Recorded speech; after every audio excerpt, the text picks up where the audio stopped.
چار چیزیں انبیاء کرام کی سنت ہیں۔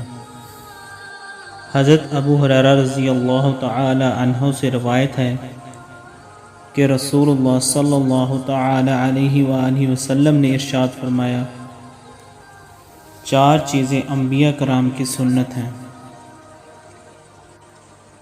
نمبر 1 ختنہ، نمبر 2 خوشبو کا استعمال، نمبر 3 نکاح، نمبر 4 مسواک کرنا۔ آقا کریم صلی اللہ تعالی علیہ وآلہ وسلم نے فرمایا، جس نے میری سنت سے منہ موڑا وہ مجھ سے نہیں۔ ایک اور جگہ ارشاد فرمایا، جس نے میری سنت سے محبت کی اس نے مجھ سے محبت کی، اور جس نے مجھ سے محبت کی وہ جنت میں میرے ساتھ ہوگا۔